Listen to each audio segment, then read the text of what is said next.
Bonjour à tous et bienvenue pour cette nouvelle analyse de partie jouée à l'occasion du tournoi interne du club. Alors ici on est sur de la cadence 1h30 avec un incrément de 30 secondes, pas de rajout au 40e, donc ça reste quand même assez rapide. Lors de la première ronde du tournoi, j'avais gagné contre un classé 1530 Timothée Scaillé. Je vous encourage à aller voir la vidéo si vous l'avez pas encore vue. J'affronte donc quelqu'un qui a lui aussi gagné, c'est Nicolas Morel. Alors Nicolas, il a les pièces blanches et il ouvre avec le coup C4. Alors c'est pas une surprise, je savais que c'était un joueur d'anglaise et là-dessus je lui réponds C5. À savoir que je me suis un petit peu préparé pour la partie. Là-dessus, il développe son cavalier en C3, je fais G6, je fais un fianchetto pour mon fou. Il développe son cavalier en F3 et je fais fou G7.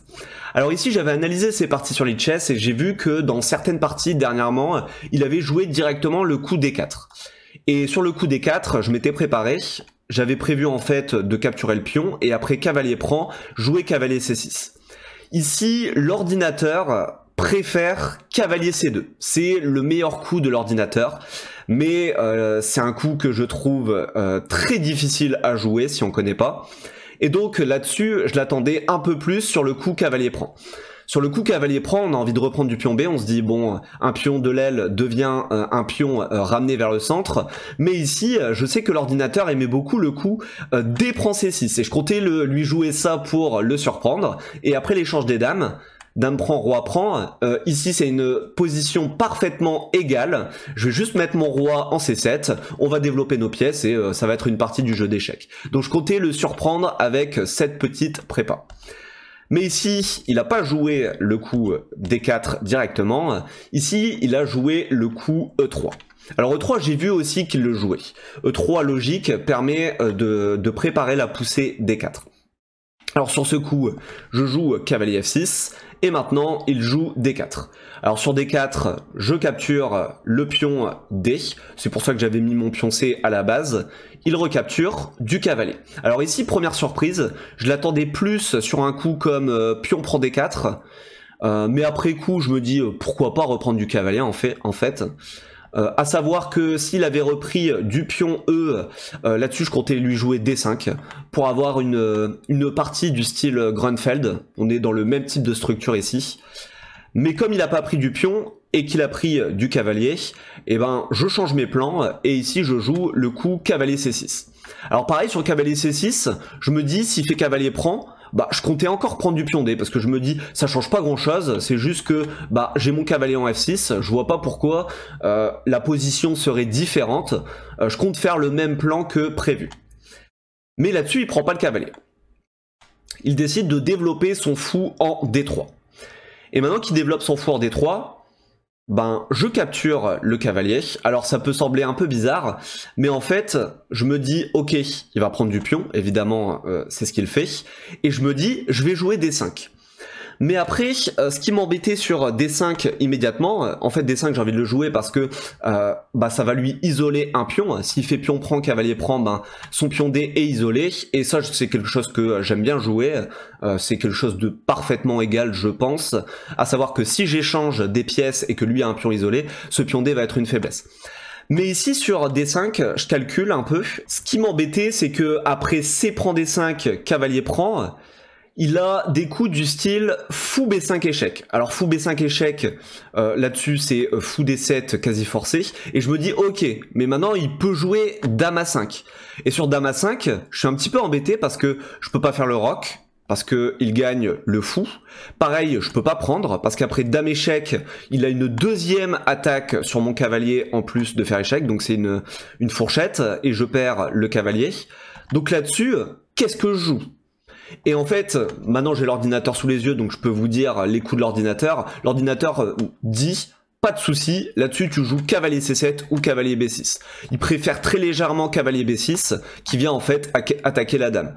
Sur cavalier C7, on vient mettre une deuxième pression sur le fou, donc en fait ça tient complètement et c'est très léger avantage noir.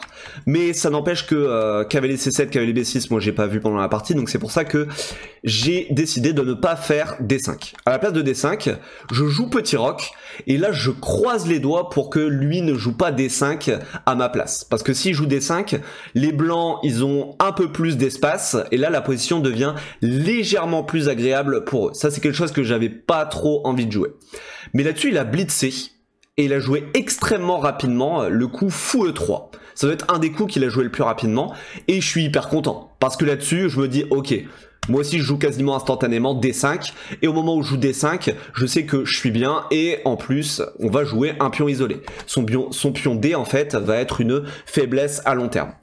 Alors là-dessus, il prend pas, parce que prendre, ça n'aurait pas de sens. Je fais cavalier prend, je libère la diagonale du fou, etc. Donc, ça n'a pas de sens. Il fait petit roc à la place, il met le roi à l'abri. Alors là, je commence à analyser les coups candidats, et je commence à considérer d'abord le coup fou E6.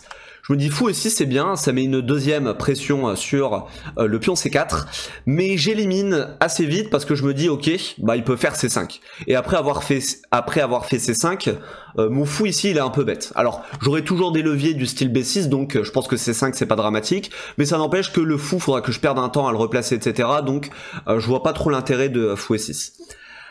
Après fou E6, je commence à considérer aussi légèrement pion prend. Pion prend, je me dis ok, il va faire fou prend, mais je me dis ouais, mais je lui place bien son fou. Même si j'ai des coups comme E6 pour blinder la diagonale, etc., je vois pas trop en quoi ça m'avance. Donc plutôt que fou E6 ou pion prend, je commence à analyser B6. Et B6 ça me plaît beaucoup plus, parce que B6 je me dis, ça paraît être pas mal pour mettre mon fou en B7 afin qu'il ait une magnifique diagonale. Et une fois qu'il sera installé en B7, je me dis ok, là par contre tu auras des prises pour libérer la diagonale du fou au moment opportun. Donc ça me plaisait plus, je joue B6. Sur B6, il joue B3, donc il vient renforcer son pion C. Ok, c'est pas déconnant. Là-dessus, je mets mon fou en B7, c'était le plan initial, et maintenant il met sa tour en C1. Coup de développement logique, il met sa tour sur la colonne semi-ouverte C, c'est une colonne qui va sûrement s'ouvrir dans la suite de la partie. Et je me dis, maintenant que j'ai mon fou sur la jolie diagonale B7, G2, et ben maintenant, faut ouvrir le fou. Donc c'est pour ça que je décide de faire D prend C4. À savoir que sur D prend C4, je m'attendais plus à un coup comme B prend C. B prend C, il a deux pions pendants, et ces pions, s'il joue bien avec, il va avoir pas mal d'activités. Il va commencer à faire des poussées, D5, etc. Il va prendre de l'espace, donc ça paraît pas mal pour lui. Mais là, il me surprend légèrement, il joue fou prend C4. Après coup, je me dis oui, c'est aussi pas mal. Il a quand même un fou bien placé sur cette diagonale vers le roi, donc coup assez logique. Alors là-dessus, je commence à considérer le coup E6. Je me dis, là Julien, faut peut-être que tu joues E6, ça permet de murer la diagonale, et en même temps, ça permet d'empêcher la poussée D5, parce que la poussée D5, j'estime que c'est une menace. Mais après avoir considéré E6, je me dis, ouais, mais lui aussi, il a peut-être des coups chiants du style fou G5. Fou G5, je me dis, ça cloue le cavalier, avec la dame derrière. Si je veux faire partir le fou, bah je vais devoir, alors je vous montre ça, fou G5. Si je veux faire partir le fou, va falloir que je joue des affaiblissements comme H6. Mais si je joue H6, lui il va être très content parce que il replie son fou et il va pouvoir commencer à faire des batteries vers le pion H. Et j'ai l'impression que je vais être relégué à la passivité, à devoir défendre, etc. Clairement c'est quelque chose qui me plaisait pas. Donc j'élimine E6 finalement. Et après E6, je commence à considérer aussi A6. A6, ça me paraît logique, ça permet de préparer la poussée B5 qui permettrait de repousser le fou. Mais en fait, je vois que sur A6, bah en fait, il va jouer tout simplement A4. Et je me dis, est-ce que je suis vraiment avancé là-dessus? Je considère que non. Donc finalement, j'opte pour un coup de développement logique, tour C8. Moi aussi, je mets une tour sur la colonne ouverte C. Je conteste à distance la colonne. Et là-dessus, je réfléchis. Et je me dis, ok Julien, c'est bien, t'as activé ta tour, mais t'as rien fait pour la poussée D5. Et là, il réfléchit longuement et je me dis, putain, mais qu'est-ce que je fais s'il joue D5? Et ça manque pas, il joue D5. Et là, honnêtement, je tire la gueule au moment où il joue D5. Je tire la gueule parce que je me dis, purée, D5, c'est un coup très très fort. En fait, au moment où il joue D5, j'ai l'impression que les blancs ont énormément d'espace et moi je suis tout rabougri dans ma position. J'ai l'impression qu'en fait il bloque mon fou. En même temps je sais pas où mettre ce cavalier. Enfin bref, j'ai l'impression en fait de plus avoir de jeu à ce moment là. Donc là je suis vraiment dégoûté et je me dis purée Julien, au lieu de jouer tour C8, t'aurais dû jouer E6. Même s'il y a fou G5 etc. T'aurais dû empêcher cette poussée. Et là je suis vraiment pas content. Et je réfléchis énormément. Et je trouve plus trop de coups. Alors premier réflexe, j'essaie de faire A6 pour quand même faire la poussée B5. Mais je me dis ok, sur A6 il va faire A4. Malgré tout, je décide de jouer A6. Je me dis on sait jamais. En plus s'il joue A4, bon bah mine de rien, il affaiblit quand même son pion B3. Et ça manque pas, il joue quasiment instantanément A4. Donc dans ma tête je me dis purée, je peux pas jouer B5. Et là je réfléchis et je me dis bah j'ai rien d'autre à jouer que cavalier D7. Et en fait, sur cavalier D7, je me dis, bah, je vais le mettre en E5, ce cavalier, et ben, je vais essayer de taper sur le fou. J'ai rien de mieux à faire, pour l'instant. Donc après réflexion, ben, je joue cavalier D7. C'est le seul coup que je trouve, et je suis vraiment pas content, parce que si vous regardez la position à ce moment-là, les blancs ont énormément d'espace, ils jouent sur 5 rangées, alors que les noirs, ben, ils tirent la tête, ils jouent en fait sur 3 rangées. Et là, je me dis... bah en fait je suis mal dans cette position, il va falloir que je lutte pour l'égalité. En réalité c'est absolument pas dramatique, là j'ai l'ordinateur, mais au moment de la partie je ne le savais pas, là c'est 0-0 en fait pour l'ordinateur. Mais à ce moment là je fais la tête. Il joue cavalier E2.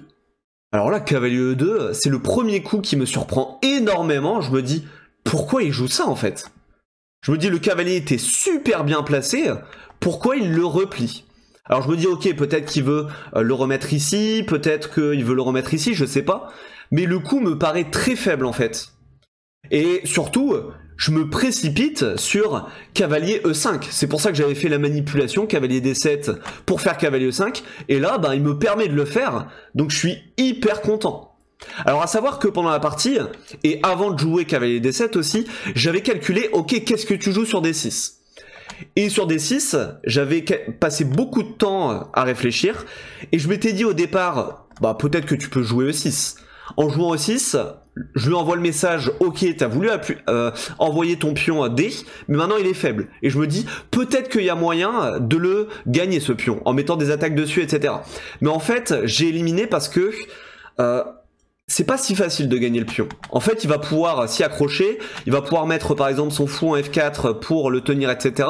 Et donc, j'avais pas de moyen précis de gagner le pion D. Donc en fait, sur la poussée D6, j'avais juste conclu que, bah en fait, faut que je capture le pion. E prend D6.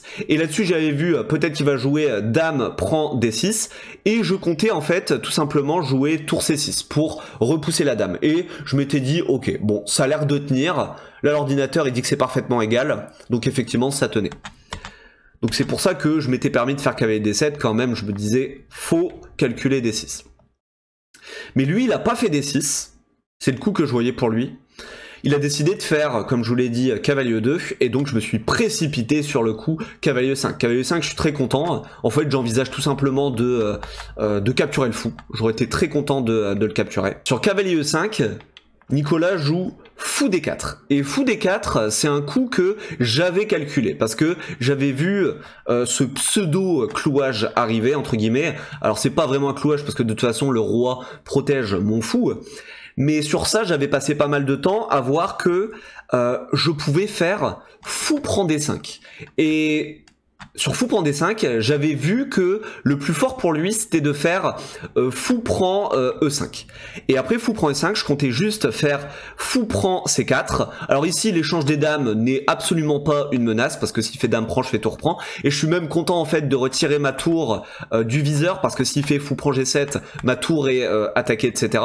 Donc l'échange des dames n'est absolument pas problématique. Mais j'avais plus vu pour lui fou prend G7. Et après fou prend G7, j'avais prévu de faire fou prend E2. Sur fou prend E2, je m'étais dit que le meilleur pour lui c'était de faire dame prend E2, et après dame prend E2, je fais roi prend G7, et j'avais vu que la position ici est parfaitement égale. Ça c'est une partie, il n'y a pas de souci. Donc une fois qu'il fait fou D4 là-dessus, je vais sur fou prend D5, ce que j'avais calculé. Et Nicolas ne décide pas de faire fou prend E5, il décide de faire fou prend D5. Et fou prend D5, je l'avais rapidement calculé et je l'avais un peu écarté parce que j'avais vu que sur dame prend D5, ça tient. Il n'y a aucun souci dans cette variante. Et du coup, j'étais assez surpris qu'il joue ça, mais du coup, je me précipite sur dame prend D5. Sur dame prend D5, il décide d'échanger les tours, pas de souci, je fais tour prend. Et maintenant, il fait fou prend B6. Et ça, fou prend B6, pour tout vous avouer, j'avais pas vu. J'avais pas vu en fait que le pion à la fin de cette variante était en prise. Mais dans tous les cas, je me dis, bah c'est égal. Si on compte le nombre de pions, bah il y a 5 pions pour lui, 5 pions pour moi. Alors, il a quand même un léger avantage parce que je pense que c'est plus agréable de jouer cette majorité de pions contre 1 à l'aile dame. Il va sûrement pouvoir se créer un pion passé éloigné. Mais dans tous les cas, je trouve que mes pièces sont plus actives. Notamment, j'ai ma tour qui est déjà placée sur la colonne C. Son cavalier ici, il fait la tête. Moi, j'ai mon fou qui a toujours une belle diagonale. Mon cavalier est actif, ma dame est active.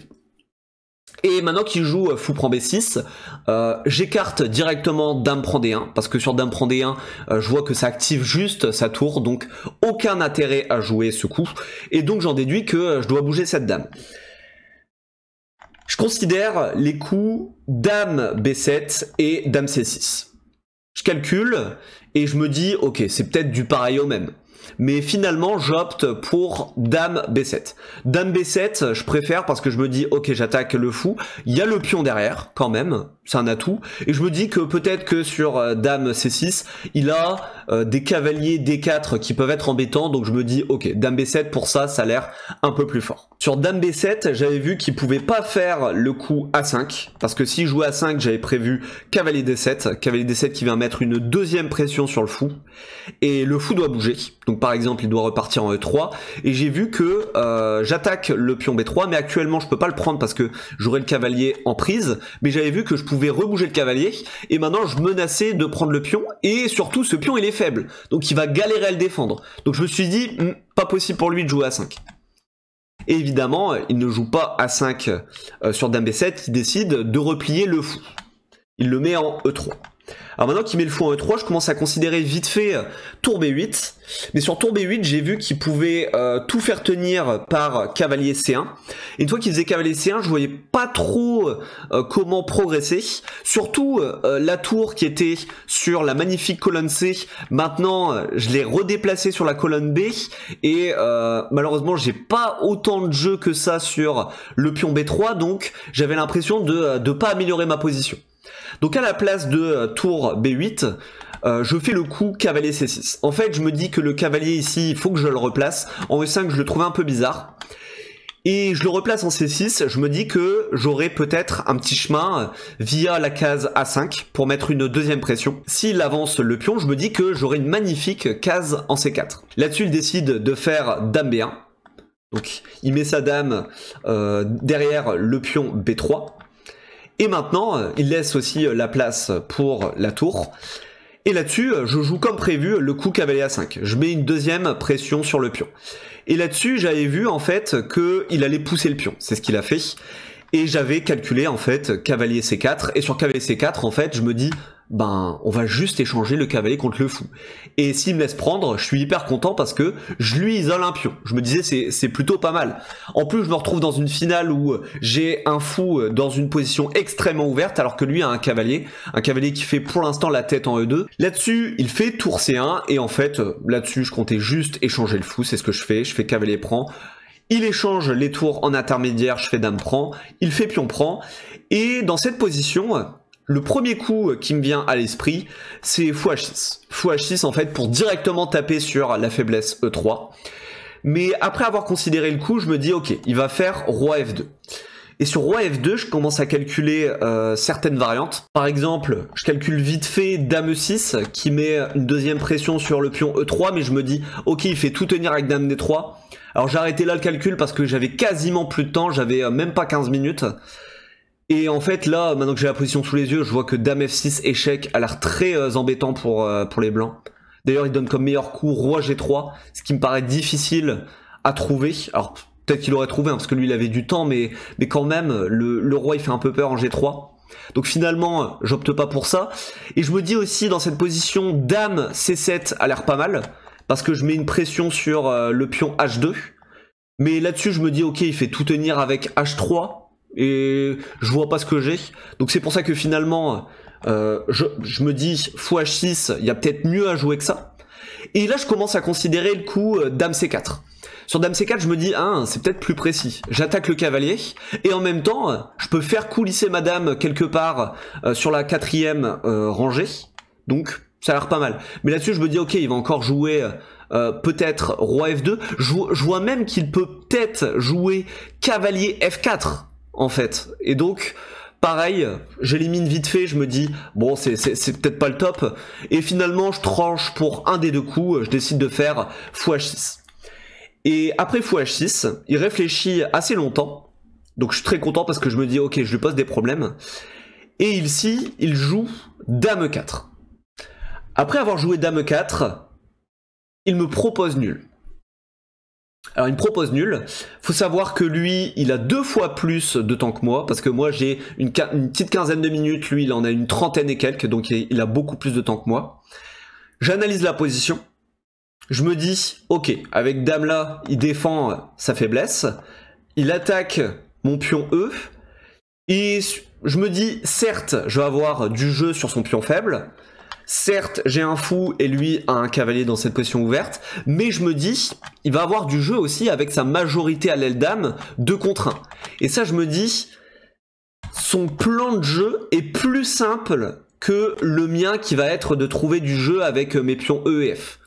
Donc je pèse le pour et le contre, et finalement j'accepte la nulle, je me dis que c'est plus raisonnable de faire ça. Je serre la main de Nicolas, on analyse la partie, et voilà. Un rapide bilan de partie, Nicolas joue à 91,7% de précision, 92,9% pour moi, pas d'erreur, pas de manqué, pas de gaffe, un elo estimé à 1850 pour lui, 1900 pour moi.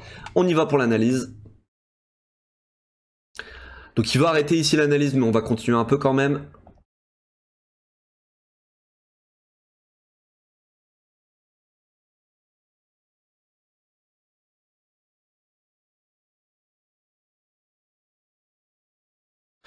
Donc là, vous voyez ici, fou D4, c'était une imprécision, il devait jouer cavalier F4.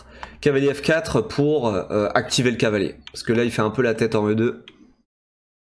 Fou prend ici, c'était une imprécision, il fallait que je joue le coup B5, qui était plus fort, c'était moins 0,61.